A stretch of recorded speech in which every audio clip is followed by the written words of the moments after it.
se acabar. Tradição tão bela para executar, com pontos de cruz e dos ramos vão formar. Bom, resgatar a história do bordado é resgatar a história de São Pedro. O bordado, que começou em nossa cidade com a chegada dos italianos, lá por volta dos anos 1890, está no hino da nossa cidade, dá nome ao ginásio de esportes, está nas melhores memórias de muitos que aqui nasceram e escolheram esta cidade para viver. Comecei sendo curiosa aos 10 anos, vendo minha tia bordar, e eu fui aprendendo sozinha. Eu sou professora aposentada e bordadeira.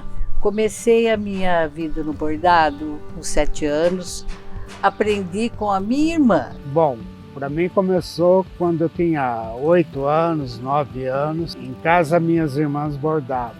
E daí, para ter uma ocupação e também para ajudar, me ensinaram e ir cruzando. Depois fui aprendendo a fazer os ramos.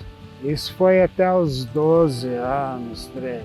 Nós nos reuníamos lá na sala grande da Fazenda Campestre, minhas tias, minha mãe com lampiões de gás. Nessa época eu tinha 5 anos de idade. E a gente bordava. Bordava o quê? O ponto cruz, porque era a fonte de renda aqui na cidade de São Pedro. Bom, eu nasci em São Pedro, então sempre estive ligada ao bordado, porque era a capital do bordado aqui, né? Mas eu morei muito tempo em Campinas, então eu estudava em escola estadual lá e tinha aula de artes.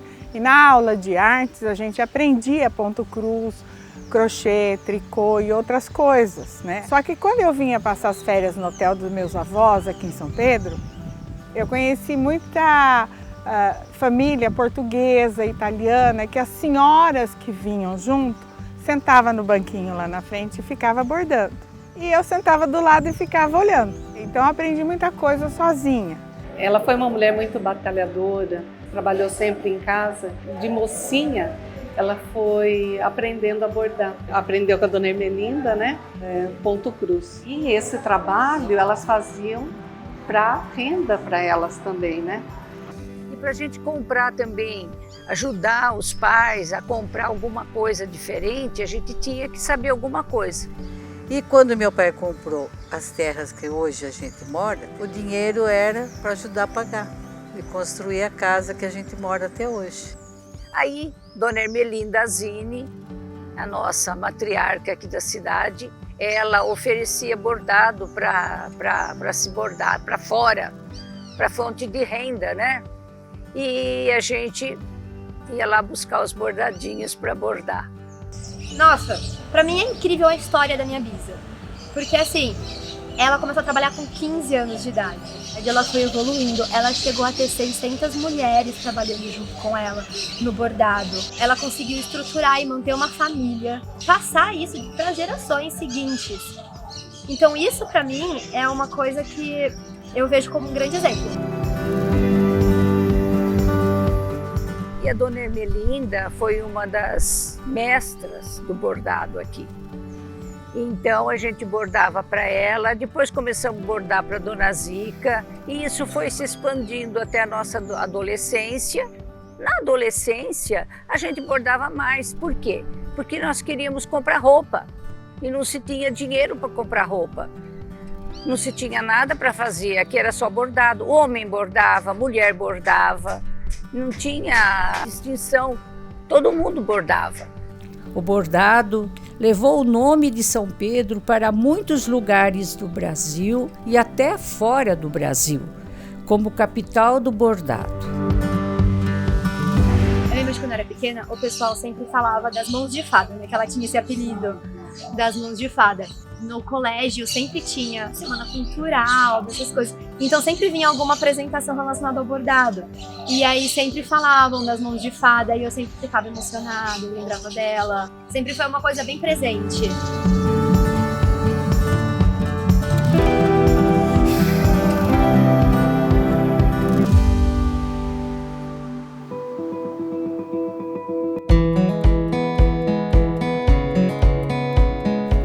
bordado foi ensinado por muitas mãos de fada, como a Dona Ermelinda, mas também por outras muitas bordadeiras com mãos dedicadas que ensinam essa tradição de geração em geração. Então ela viveu 94 anos assim de muita alegria e fazia isso com o maior carinho e prazer, sempre disposta. Ela ensinou muita gente também, fazia questão de ensinar e sempre pronta, né, a ensinar aquele que procurava. E hoje, além do tecido, o bordado pode ser visto em técnicas diferenciadas que abrem novos horizontes para esta prática tão admirada. O bordado entrou na minha vida através da minha mãe. Minha mãe é bordadeira. Desde muito nova, ela trabalha com bordado, já explorando outros suportes. Ela bordava no latão com fio de cobre. E aí depois ela conheceu o ponto cruz no tecido e foi trabalhando. Com o passar dos anos, ela sentiu a necessidade de explorar outros materiais, além do tecido. E aí ela foi para o bordado realizado diretamente na madeira, no papel, e eu me encantei com essa técnica. E aí eu entendi que além do tradicional do bordado ponto cruz, do bordado livre que a gente conhece, no tecido é possível bordar também no papel, é possível bordar em folhas secas, na própria madeira, e aí eu trouxe esse trabalho para dentro do que eu já produzo. Então eu trabalho com técnicas mistas, mas também sempre colocando o bordado. Tem lugar para todo mundo, né? Quem gosta de bordado pode fazer, e vários tipos. Nós temos aquele bordado que é na tela, é um bordado diferente, a gente borda assim, ó. Entendeu? Então é um bordado diferente, mas nós temos também.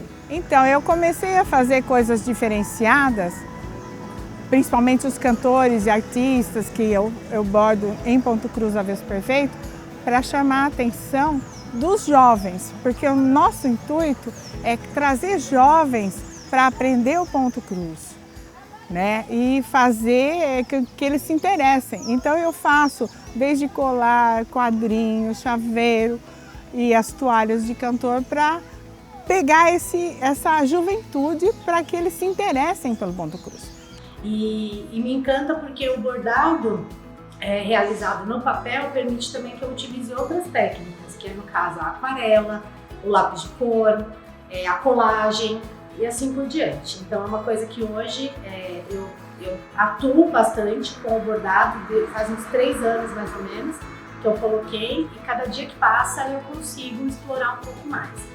Iniciei agora um projeto de pesquisa para deficientes visuais, onde eu gosto muito do bordado literário, então de bordar frases, poesias, e eu percebi que a gente consegue ler o que está escrito, e através da textura existe um ponto, que é o nozinho francês, que é possível eu bordar em braille também, então todo mundo pode ter acesso à poesia.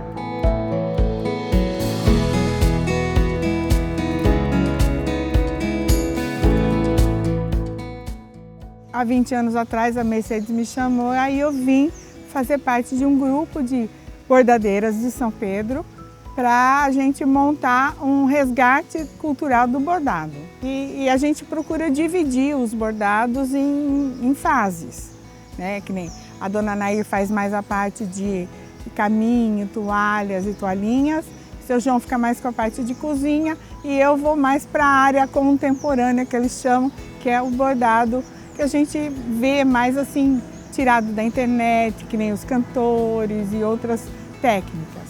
Há 11 anos atrás foi criado o grupo, né, aqui da Paróquia São Pedro. Esse grupo, ele é voluntário, né? Somos todas voluntárias. A renda é revertida em fralda geriátrica, né, para os nossos assistidos. E falar assim da minha mãe é um prazer muito grande, porque eu vejo assim, em cada bordado, o amor dela por tudo isso, né, que ela fez e passou para os outros. E o amor que ela tem por cada uma das amigas aqui, né? Vocês vão continuar nessa garra, nessa perseverança, porque era o que ela mais amava, era estar aqui com cada uma de vocês e participar desse grupo. Então eu acho que isso, ela está lá e está contente em saber desse resultado. Tá bem? Obrigada.